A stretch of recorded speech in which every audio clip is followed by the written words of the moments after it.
On करा म्हणजे लेक्चरच्या नोटिफिकेशन वेळेवर मिळतील. ठीक आहे, चला बघा. तर इथं आपण प्रॉपर जी सिलेबस आहे ना तो सिलेबस आपण बघूया.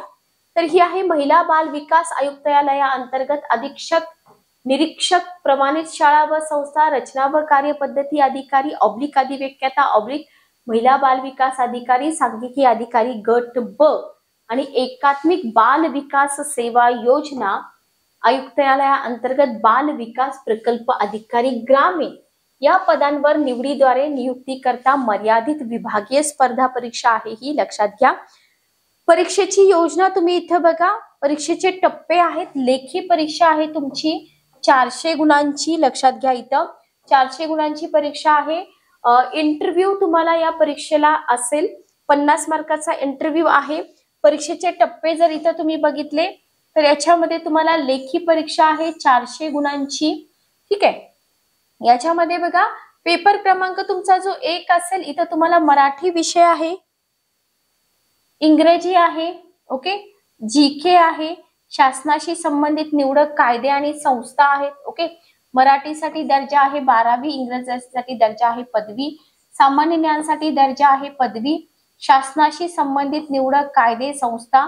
तर याच्यासाठी विभागामध्ये काम करण्यासाठी आवश्यक असलेलं ज्ञान तुम्हाला त्याच्यावरती बेस्ट क्वेश्चन विचारले जातील. दुसरा पेपर तुमचा इथं येतो पदाच्या कर्तव्यासाठी आवश्यक ज्ञान, माध्यम असेल मराठी, प्रश्न संख्या असेल 100. ठीक आहे, प्रत्येकी एका प्रश्नाला 2 मार्क आहेत म्हणजे 200 गुण, 1 तास कालावधी आहे, वस्तुनिष्ठ बहुपर्यायी. ठीक आहे, ओके, क्लिअर. नेक्स्ट बघा, इथं तुम्हाला निगेटिव्ह मार्किंग असणार आहे. सगळ्यात महत्वाचं काय आहे, निगेटिव्ह मार्किंग असणार आहे. Okay, clear. बघा, नकारात्मक गुणदान प्रत्येक चुकीच्या उत्तराकरिता 25% किंवा 1/4 तेवढे गुण एकूण गुणांमधून वजा किंवा कमी करण्यात येतील. ओके, लक्षात ठेवा. एका प्रश्नाची जर एकापेक्षा अधिक उत्तरं तुम्ही दिली तर काय होईल, इथं ते चूक समजण्यात येईल. बरोबर, 25% किंवा 1/4 गुण तुमचे कमी होतील.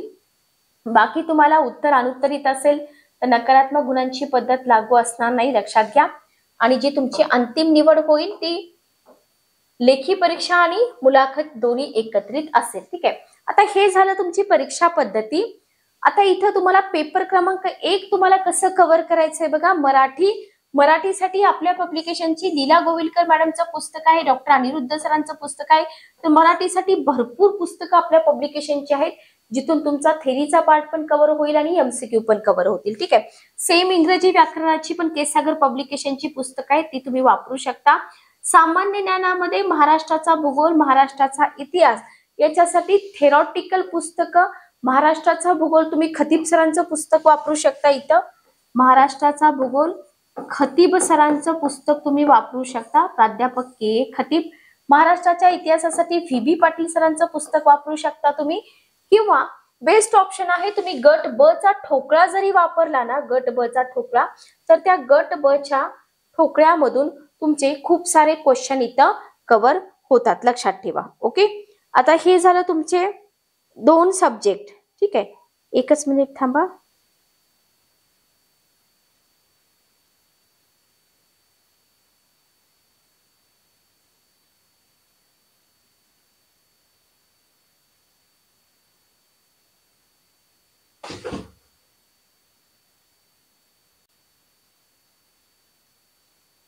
चला बघा, नेक्स्ट आहे तर तुम्ही बेस्ट ऑप्शन मी तुम्हाला सांगत होते. बेस्ट ऑप्शन हा आहे की तुम्ही ठोकळा वापरू शकता. जो गट ब गट क ला आहे त्याच्यामधून काय होईल, तुमची इतिहास, भूगोल, गणित, बुद्धिमत्ता चाचणी हे जे सब्जेक्ट आहेत ना हे कव्हर होतील. किंवा सेपरेट पुस्तकं पण आहेत आपल्या पब्लिकेशनची, तुम्ही सेपरेट पुस्तकं वापरू शकता. ठीक आहे, ओके. गणित बुद्धिमत्ता, बुद्धिमत्ता चाचणी अतिशय दर्जेदार अशी न्यू एडिशनची पुस्तकं तुम्हाला आपल्या पब्लिकेशनची मिळून जातील. चालू घडामोडीसाठी स्मॉलेस्ट जनरल नॉलेज म्हणून एक पुस्तक आहे विनायक घायाळ सरांचं, ते पुस्तक वापरा, त्याच्या बाहेर एकही क्वेश्चन जात नाही. हा झाला तुमचा पेपर पहिला संपूर्ण, ज्याच्यासाठी परिपूर्ण अशी पुस्तक सूची मी तुम्हाला इथे सांगितली. दुसरा पेपर आता इथे बघा, किंवा दुसरा पेपर किंवा पुढचे घटक पहिल्या पेपर मधले चौथा आणि पाचवा घटक व्हेरी व्हेरी इम्पॉर्टंट. याच्यावरतीच तुमचा जो काय म्हणतात त्याला रिझल्ट आहे ना तो राहणार आहे. चौथा आणि पाचवा घटक. शासनाशी संबंधित निवडक कायदे आणि संस्था. याच्यामध्ये तुम्हाला माहितीचा अधिकार अधिनियम 2005 ऍज अपडेटेड आहे असं पुस्तक आपल्या पब्लिकेशनचं तुम्हाला मिळून जाईल. महाराष्ट्र राज्य लोकसेवा, अनुसूचित जाती जमाती, विमुक्त जमाती, भटक्या जमाती, प्रवर्ग, मागासवर्ग यांच्याकरता आरक्षण अधिनियम 2001 हा तुम्हाला करावा लागेल. अधिनियम 2001. महाराष्ट्र लोकसेवा हक्क अधिनियम 2015 ज्याला तुम्ही सेवा हमी कायदा म्हणता तो करावा लागेल. शासकीय कर्मचाऱ्यांच्या बदल्यांचे विनिमय आणि शासकीय कर्तव्ये पार पाडताना होणाऱ्या विलंबास प्रतिबंधक अधिनियम 2005. शासनाची विधिविषयक कामकाज चालवण्याची नियमावली तुम्हाला करावी लागेल. राज्य महिला आयोग, महिला आर्थिक विकास महामंडळ, महाराष्ट्र मानवी हक्क आयोग, राज्य बाल हक्क संरक्षण आयोग. तर हे जे चौथा आणि पाचवा मुद्दा आहे हा खूप जास्त इम्पॉर्टंट आहे. खूप जास्त कंटेंट याच्यामध्ये आहे आणि सगळं फॅक्च्युअल कंटेंट आहे जे तुम्हाला तोंडपाठ असावं लागतं. लक्षात घ्या. कोणी म्हणतील की बाबा पाठांतर करायचं नसतं, पण जिथे फॅक्च्युअल कंटेंट असतं तिथं पाठांतर करायचं असतं. जिथं कॉन्सेप्च्युअल असतं तिथं कॉन्सेप्ट समजून घ्यायच्या असतात. ठीक आहे. ओके. पेपर क्रमांक 2. पेपर क्रमांक 2 मध्ये येतं भारताचं संविधान. याच्यामध्ये तुम्हाला सेवा विषयक बाबी आणि शिक्षणातील संबंधित कलम. आता पॉलिटीसाठी आपल्या पब्लिकेशनची भरपूर पुस्तकं आहेत. मी तुम्हाला दाखवते तर ती पुस्तकं तुम्ही वापरू शकता. पॉलिटीसाठी पुस्तक अवेलेबल आहे आपल्या पब्लिकेशनचं. हा पहिला पॉइंट तुमचा कव्हर होतोय. राहतो फक्त आता दुसरा, तिसरा, चौथा, पाचवा पॉइंट. याच्यामध्ये जे कंटेंट दिलेलं आहे ना याच्यासाठी एकत्रित असं कुठलं पुस्तक तुम्हाला मिळणार नाही.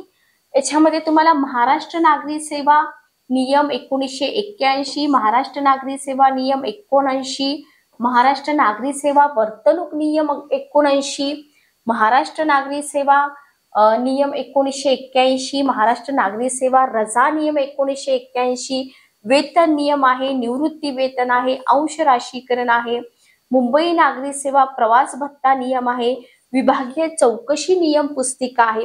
तर हे खूप डिफिकल्ट आहे. लक्षात घ्या. खूप कॉम्प्लिकेटेड आहे, किचकट आहे. पण तुम्हाला काय करावं लागेल, हे करावं लागेल. बरोबर. नाहीतर काय होईल, याच्यावरती तुमचे मार्क्स डिपेंड करतात. ओके. याच्यावरती तुमचे मार्क्स डिपेंड करतात, याच्यावरती रिझल्ट लागणार आहे. सो याच्यासाठी तुम्हाला काय करावं लागेल, भरपूर एफर्ट्स घ्यावे लागतील.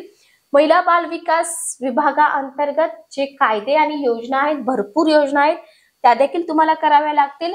आणि महाराष्ट्र राज्य बाल न्याय नियम 2018 आणि ICDS हेही तुम्हाला इथे कव्हर करावं लागेल. तर हा जो पार्ट आहे हा पार्ट आपल्यासाठी खूप जास्त इम्पॉर्टंट आहे. लक्षात घ्या. पुस्तकं तुम्हाला इथं डिस्क्रिप्शन बॉक्समध्ये लिंक दिल्या जातील. त्या लिंकवर जाऊन तुम्ही पुस्तक परचेस करू शकता. जर तुम्ही चॅनलवरती नवीन असाल चॅनलला सबस्क्राईब करा, बेल नोटिफिकेशन ऑन करा, म्हणजे लेक्चरच्या नोटिफिकेशन तुम्हाला वेळेवर मिळतील. डेमो लेक्चर्स तुमचे इथं चालू राहतील केसागरच्या ऑफिशियल आपल्या चॅनलवरती. जर काही अडचण असेल तर तुम्ही कमेंट बॉक्समध्ये विचारू शकता. भेटूया नेक्स्ट सेशन.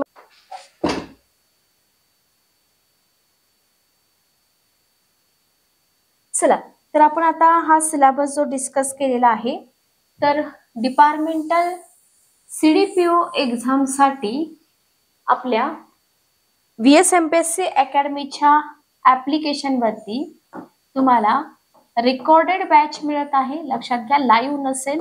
मी वारंवार विद्यार्थ्यांना सांगते की आपल्या सगळ्या बॅचेस रेकॉर्डेडच आहेत. बॅच मध्ये तुम्हाला पेपर 1, पेपर 2 फक्त गणित आणि इंग्रजी सोडून सगळा सिलेबस तुमचा कव्हर केला जाणार. जो इम्पॉर्टंट सिलेबस आहे पेपर 2 आणि पेपर 1 मधला, त्याच्यावरती जास्त आपलं काम राहणार आहे. लक्षात घ्या. आणि ही जी बॅच आहे ही बॅच तुम्हाला 1 वर्षासाठी व्हॅलिडिटी असेल. बॅच मध्ये तुम्हाला थेरी प्लस टेस्ट पण मिळतील. 5 टेस्ट इन्क्लूड आहे त्याच्यामध्ये. बॅचची फीज आहे 2000 रुपये. आता तुम्ही म्हणाल मॅडम 2000 रुपये का? फक्त पेपर 2 आणि पेपर 1 मधले घटक 4, 5, 6 बघा, त्याचा सिलेबस बघा, त्याचं कंटेंट बघा आणि मग ठरवा. त्याची पुस्तकं कुठंच अवेलेबल नाहीत. लक्षात घ्या. तर बॅचची फीज आहे 2000 रुपये. आज आहे दिनांक 9 नोव्हेंबर. जे विद्यार्थी 10 आणि 11 नोव्हेंबरला ऍडमिशन घेतील, फक्त 10 आणि 11 नोव्हेंबर लक्षात घ्या, याच्यानंतर नाही. रेकॉर्डेड बॅच 10 आणि 11 नोव्हेंबरला जे विद्यार्थी ऍडमिशन घेतील त्या विद्यार्थ्यांसाठी फीज फक्त 1100 रुपये राहील. तेही फक्त पहिल्या 5 विद्यार्थ्यांसाठीच. ठीक आहे, फक्त पहिल्या 5 विद्यार्थ्यांसाठी आपण ही ऑफर देतोय.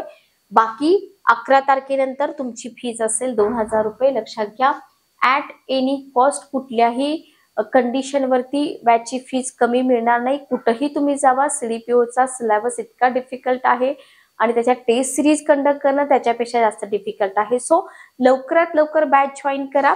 इथे मी माझा नंबर शेअर करते. माझा पर्सनल नंबर 9404033073 हा माझा पर्सनल नंबर आहे. या नंबरवरती तुम्ही मला कॉल किंवा मेसेज करा. शक्यतो तर मेसेजच करा की मॅडम मला बॅच जॉईन करायची आहे. 10-11 तारखेला मेसेज करा. तर भेटूया लवकरच आपल्या बॅच मध्ये. Good day, take care.